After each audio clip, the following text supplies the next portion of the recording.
Hello everyone, welcome back to my fluency journey. And yeah, in this live session, we're gonna read The Subtle Art of Not Giving a Fuck. And we already are on chapter 7, right? So yeah, we are on chapter 8, right? Okay, let me check again. Yeah, chapter 8, the importance of saying no. And we are on topic boundaries, right? So yeah, let's start.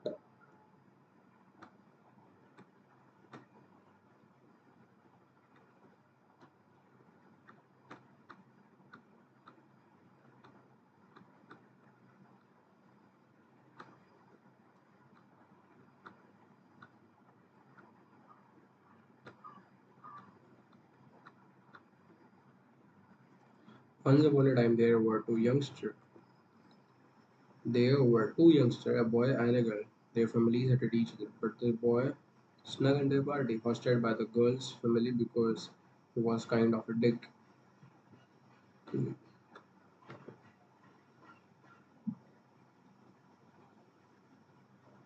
Their families hated each other, but the boy snuck into the party by the girl's family because she was kind of dick. The girl sees the boy and Angel sings so sweetly to her lady parts that she instantly falls in love with him. And Angel sings just like that, and so he sneaks into her garden and they decided to get married the next freaking day.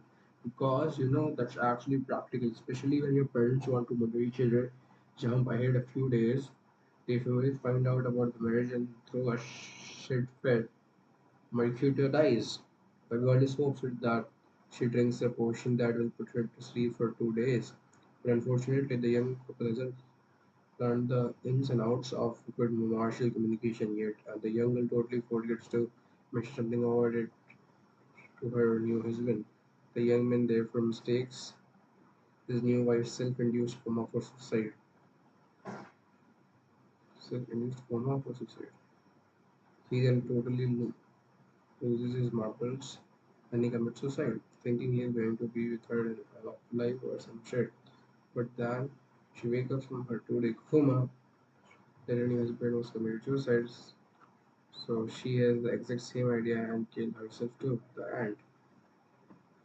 Romeo and Juliet is synonymous with romance in our culture today.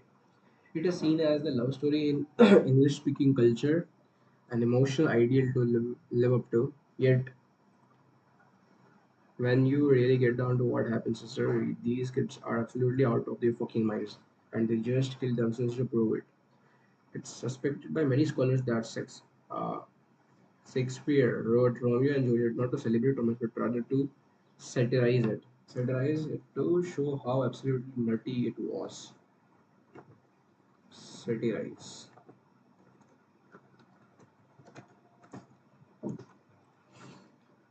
A way of criticizing people, okay, in a humorous way.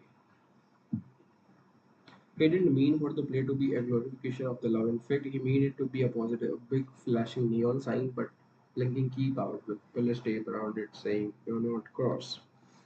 For most of human history, romantic love was not celebrated as it is now. In fact, up until the mid 19th century, love was seen as an unnecessary and potentially dangerous psychological impediment to the more important things in life. Like farming, like farming well, and or marrying a guy with a lot of shit. Young people were often forced to be steered clear of their romantic possessions in favor of their practical economic marriages that would yield stability for both them and their families. But today we all get brain boners for this kind of bad shit crazy love. It dominates our culture, and the more dramatic, the better. Whether it's fanfic, writing to destroy an asteroid to save the Earth from the world, Laws or Mel Gibson murdering hundreds of Englishmen and fantasizing about his raped and murdered wife while being tortured to death, or that 11th chick giving up her immortality to be with Aragorn in Lord of the Rings, or stupid romantic comedies where Jimmy Fallon forgoes his Red Sox playoff tickets because Drew Barrymore has like niche or something. If this sort of romantic love were cocaine, then a culture would all be like Tony Montana in sarcophagus, burying our faces in a fucking mountain of it, screaming, say hello to my little, say hello to my little friend. The problem is that we are finding out that romantic love is kind of like cocaine, like frighteningly similar to cocaine, like stimulates the exact same part of our brain as cocaine. Like gives you highs and makes you feel good for a while, but also creates many problems as it shows. So as this cocaine. Most elements of romantic love that we pursue, the dramatic and dazzlingly emotional displays of affection, topsy-turvy ups and downs, aren't healthy. Genuine display of love, in fact, they are often just another form of entertainment playing out through people's relationships. I know that makes me sound like such a downer. Seriously, what kind of guy shits a romantic love? But hear me out. The truth is, there are healthy forms of love and unhealthy forms of love. And healthy love is based on two people trying to escape their problems through their emotions for each other. In other words, they are using each other as an escape. Healthy love is based on the two people acknowledging and addressing their own problems with each other's support.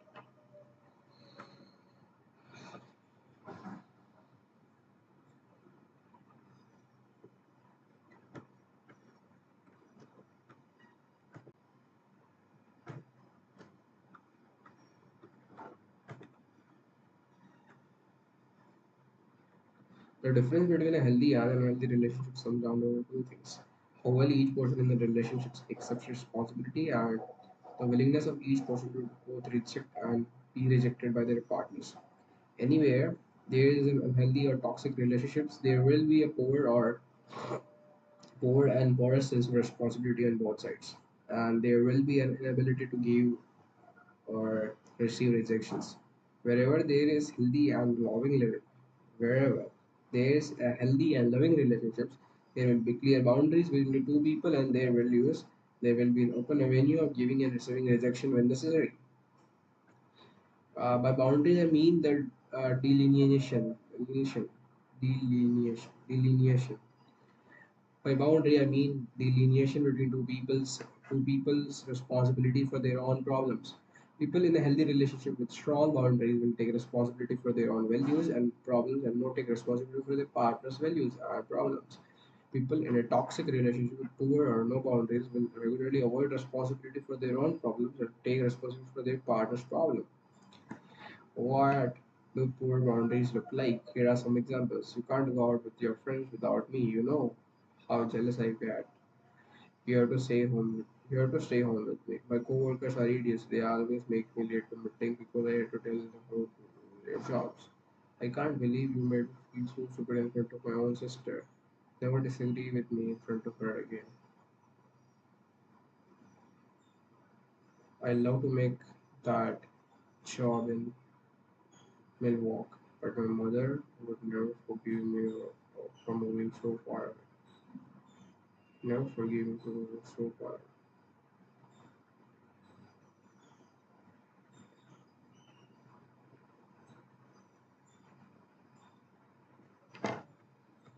Okay, I can't date you, but I can. But can you tell me, my friend Cindy, she gets really insecure when I have a girlfriend and she doesn't. In each scenario, the person is either taking responsibility or problems, emotions that are not theirs, so demanding that someone else take responsibility for their problems and emotions. In general, entitled people fall into one of the two traps in their relationships. Accept Either they expect other people to take responsibility for their own problems. I wanted a nice, relaxing weekend at home. You should have known that cancel our plan. Or they just take on too much responsibility for other people's problems. Oh, she just lost her job again, but it's probably my fault because I wasn't as supportive for her as I could have been. I'm going to help her rewrite her resume tomorrow. Entitled people adopt these strategies in their relationships. As with everything, to help over accepting, expecting, expect, accept,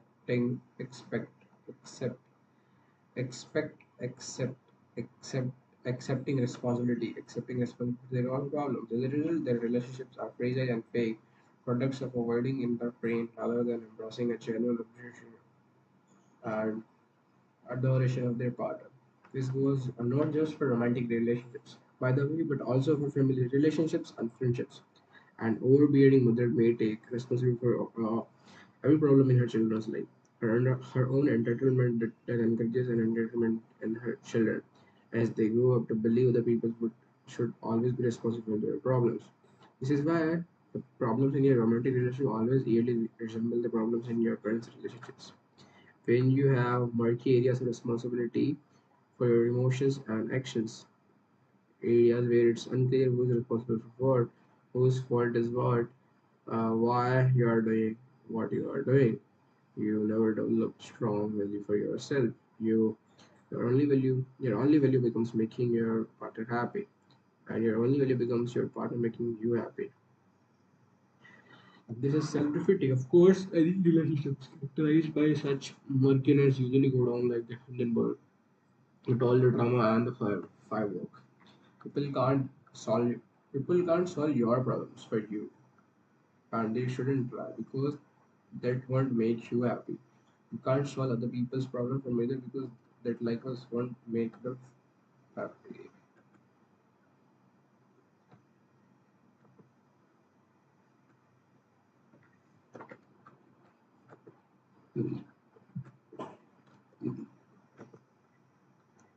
The mark of an unhealthy relationship is two people who try to solve each other's problems in order to feel good about themselves. Rather, a healthy relationship is when two people solve their own problems in order to feel good about each other.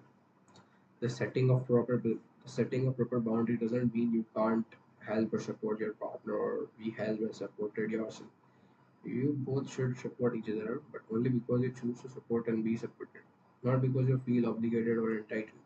Entitled people who blame others for their own emotions and actions, do so because they believe that if they constantly paint themselves as victim, eventually someone will belong to save them, and they will receive the love they always wanted.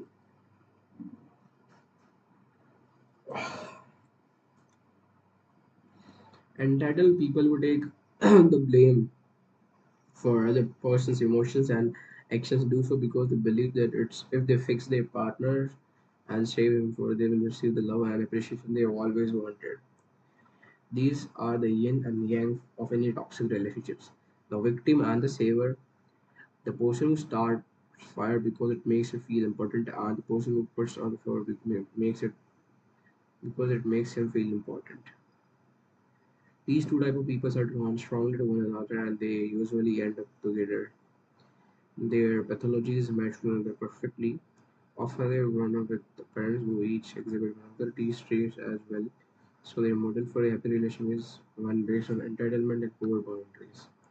Sadly, they both fail in meeting the other's actual needs. In fact, their pattern of over blaming and over accepting blame perpetuates the entitlement and shitty self worth that have been keeping them from getting their emotional needs met in the first place.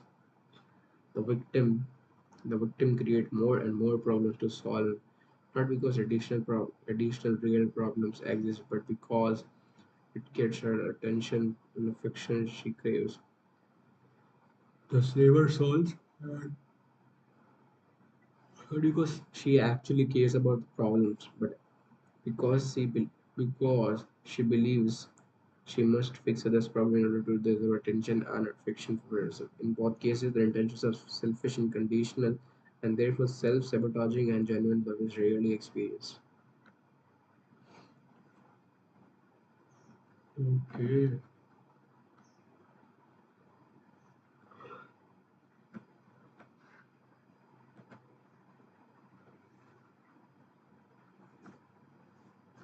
The victim, if we really love the saver, would say, "Look, this is my problem. You don't have to fix it for me. Just support me while I fix it myself." The word actually, that would actually be the position of love, taking responsibility and not finding your partner responsible for them. If the saver really wanted to save the victim, then he would say, "Look, you're blaming others for your own problems. Deal with this yourself and in a sick way." That would actually be a demonstration of love, helping someone solve their own problems. Instead, victims and savers that both use each other to achieve emotional highs. It's like an addiction. It's like an addiction they fulfill in one another. Ironically, when presented with emotionally healthy people, connected with them, they pass an emotionally healthy, secure individual because the secure partners. Solid boundaries don't feel exciting enough to stimulate the constant highs necessary the entitled person. For a victim, the hardest thing to do in the world is to hold themselves accountable for their problems. They have spent their whole life believing that others are responsible for their own fate. Their first step for taking responsibility for themselves is often terrifying. For Save, the hardest thing to do in the world is to stop taking responsibility for other people's problems. They have spent their whole life feeling valued and loved only when they are saving somebody else or letting go is terrifying to them as well. If you make a sacrifice or someone, if you make a sacrifice for someone you care about, it needs to be because you want to, not not because you feel obligated or because you fear the consequences of not doing. So if your partner is going to make a sacrifice for you,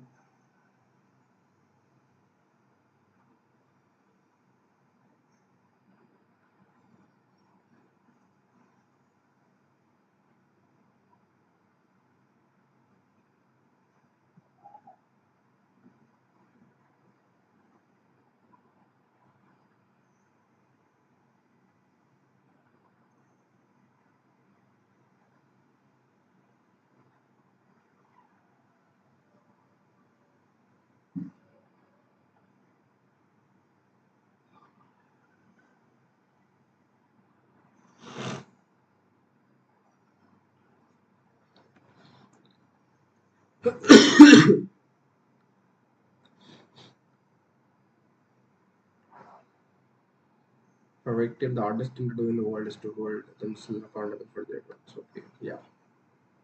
If you make a sacrifice to someone you care about, it need to be because if you want to, not because you feel obligated or because you fear the consequences of not doing so. If your partner is going to make a sacrifice for you, it needs to because he or she genuinely want to, not because you have manipulated the sacrifice through anger or guilt. Acts of love are valued only if they are performed without conditions or expectations. It can be difficult for people to recognize the difference between doing something out of obligation and doing it voluntarily. So here's a litmus test. Ask yourself, if I refuse, how would the relationship change? Similarly, ask, if my partner refuses something I wanted, how would the relationship change? If the answer is that a refusal goes a blowout of drama and broken child updates, then that's bad sign for your relationships. It suggests that your relationship is conditional based on superficial benefits received from another rather than unconditional acceptance of each other.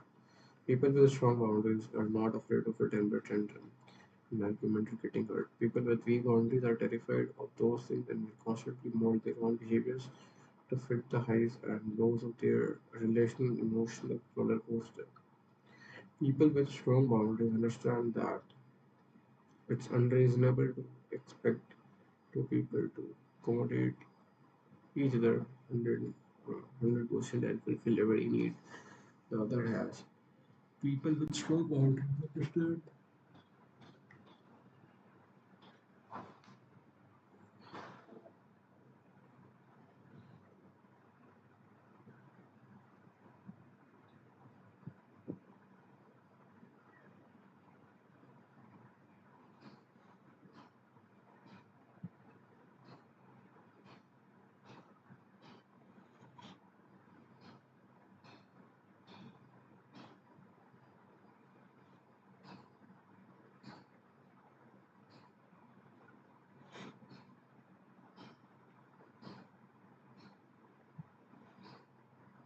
It's not about giving a fuck about everything your partner gives a fuck about it. It's about giving a fuck about your partner regardless of the fucks he or she gives. That's unconditional love, baby. Okay, that's crazy, right? I think how to build trust is an easy topic.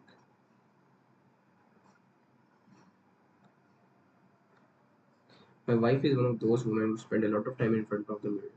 She loves to look amazing, and I love her to look amazing too. Obviously, night before we go out, she comes out of the bathroom after an hour, long makeup, hair, clothes, whatever women do in the day session, and asks me how she looks. She is usually gorgeous. Every once in a while, though, she looks bad.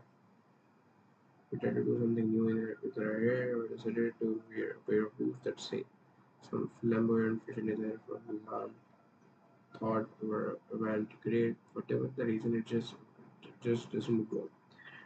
Yes, they usually get pissed off, and she marches back into the closest of the bathroom to read everything and make us 30 minutes late.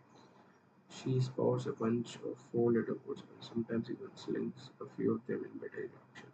Men stereotypically lie in the situation where they get friends by is happy, but I don't. Why? Because honesty in my relationship is more important to me than feeling good all the time. The last person I should ever have to censor myself with is the woman I love. Fortunately, I'm married to a woman who agrees and is willing to hear my absence and thoughts. She calls me out on my bullshit too, of course, which is one of the most important traits she offers me as a partner. Sure, my ego gets bruised sometimes I'm pissed and complain and try to argue, but a few hours later, I come sulking back and I think that she was right. Holy crap, she makes me a better person, even though I hate hearing it.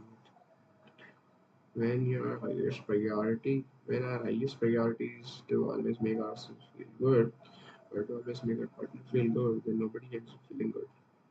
And our relationship falls apart without our even knowing it, uh, without conflict there can be no trust. Conflict exists to show us who is there for us unconditionally and who is for benefits. No one trusts a yes man. If disappointments partner were there, that pain is in pain in our relationship is necessary to cement our trust in each other and produce greater intimacy. For a relationship to be healthy, both people must be willing and able to both say no and hear it. Without that occasional rejection boundary break our any process problem to dominate others. Conflict is not only normal, then it's absolutely necessary for the maintenance of a healthy relationship. If two people who are close are not able to this openly and locally, then the issues based on manipulation or misrepresentation slowly become toxic. Trust is the most important in any relationships. For the simple reason that, that without trust, the relationship doesn't actually mean nothing. A person will tell you that she loves you, want to be with you, will give you, but if you don't trust her, you get no benefit from you get no benefit from the statements. You don't feel love until you trust that love comes without any special condition or criteria attached to it. This is what so restrictive about cheating. It's not about the sex, it's about trust that has been destroyed as a result of the sex. Without trust, the relationships can no longer function. So it's either rebuild or trust, either it's rebuild or just to say your goodbyes. I often get emails from people who have cheated on by their significant other but want to stay with their partner and are wondering how they can trust him or her again. Now, trust they tell me the relationship has begun to feel like a border, like a threat that must be monitored rather than enjoyed. The problem here is that that, that, that most people who get caught cheating apologize and give it will never happen again. Speaking that's it. If the premises fell into days or he faced completely the accident. Many cheats accept this response at the face value and don't question the it's even very important. The laws reducing folks may state. They are so concerned with when they fail to recognize it because like all consuming their self-respect. If people cheat, it's because something other than the relationship is more important to them. People power over others, it may be validation for sex, it may be keeping into their own impulses, whatever it is. It's clear that cheaters' values are not aligned in the way to support healthy relationships. And if the cheater doesn't admit this or come to terms with it, he's the old. I don't know what I was thinking. I was rushed out on the run and she was there. So then she left the seat somewhere necessary to solve a relationship problem. What need to happen is that cheater have to start peeling away if there's something wrong how to figure out what form of values cause them to take the trust the relationship and whatever they actually stick with. They need to be able to say, you know what, I am selfish, I have care about personal goals and the relationship, or to be honest, I don't really respect the relationship at all. If cheaters can't express their shitty values and know that those values have in order and then they have related they can be trusted. And if they can't be trusted, the relationship is not going to get better or change. The other factor in regaining trust after it's be broken is a practical track record. So if someone breaks your trust, reduce the need to see a decision track record before moving only down can you be trusting that the cheaters will do the movement to predict the post will change. Unfortunately, building a track record of trust takes time, significantly a lot more time than it takes to break trust. And during the trust building period, things are likely to be pretty shitty.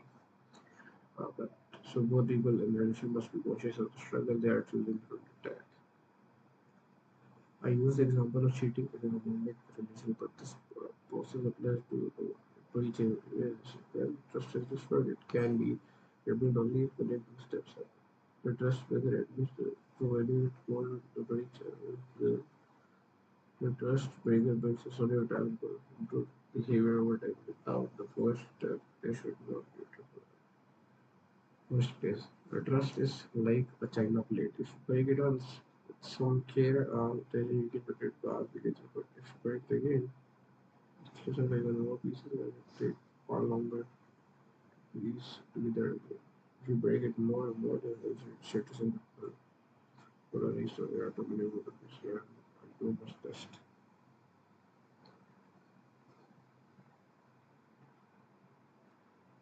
Freedom through commitment. Okay, just playing it off. Consumer culture is very good at consumer culture is very good at making us want more and more on the hype and marketing. On the hype and the marketing with the implication that more is always better. I bought into this idea for years.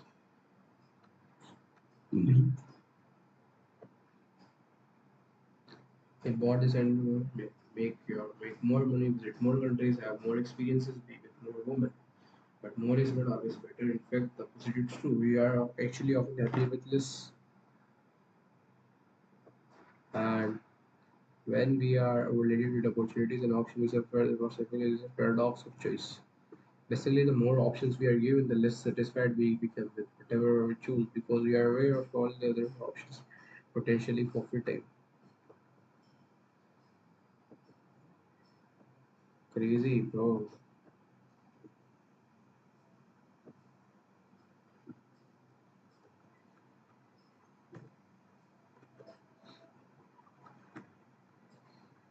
So if you have a choice between two places at 11, pick one. You will likely feel confident you will that you made the right choice for the decision. But if you have a choice among 28 places to live, and pick one. The paradox of choice is that you will likely spend years agonizing, doubting and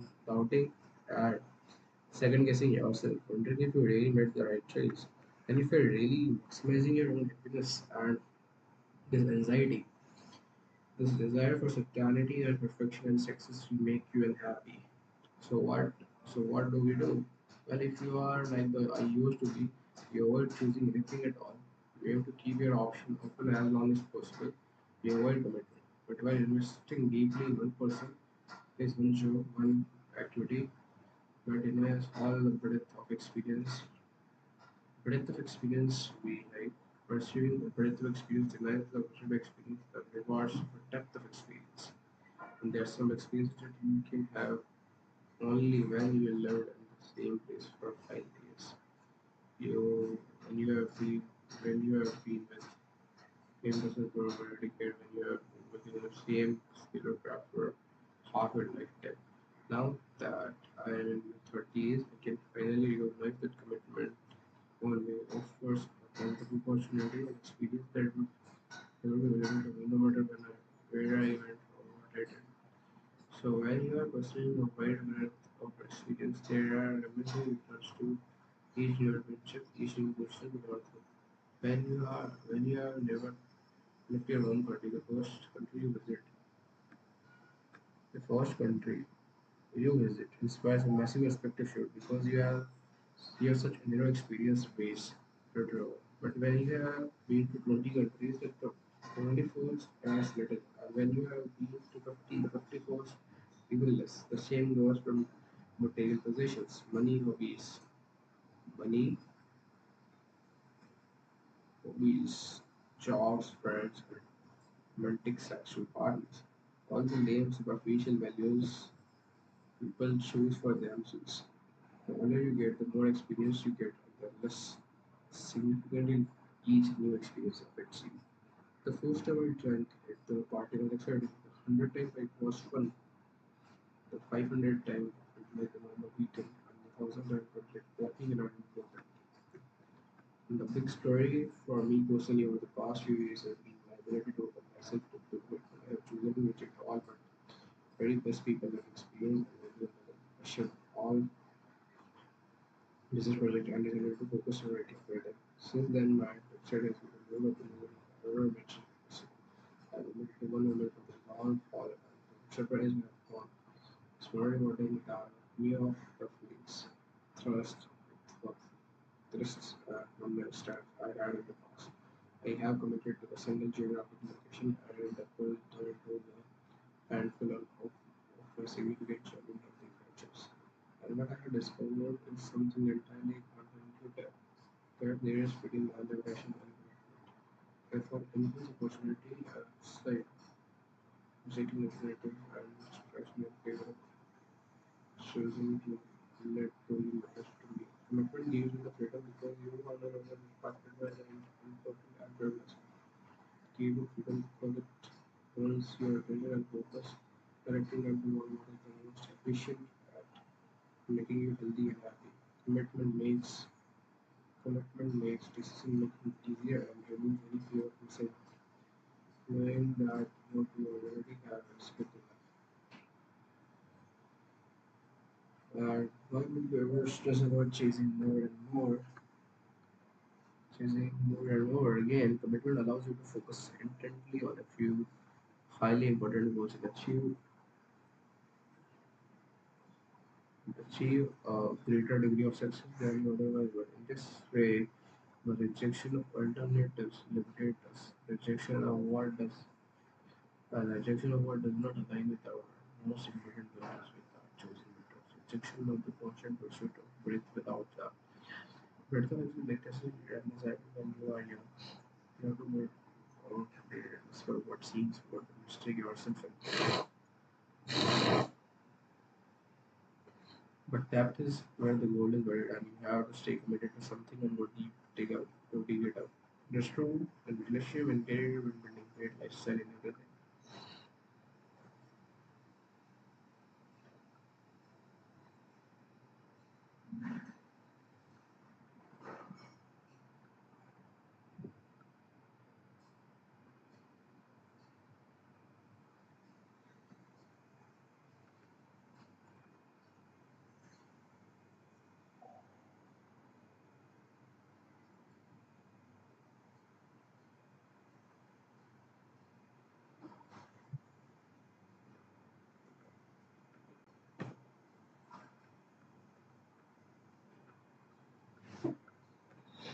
Okay, so yeah, that's it. And tomorrow, if possible, tomorrow is Raksha Bandhan, so I don't think it will be possible for me to. Yeah, but if possible, then I will do this live session.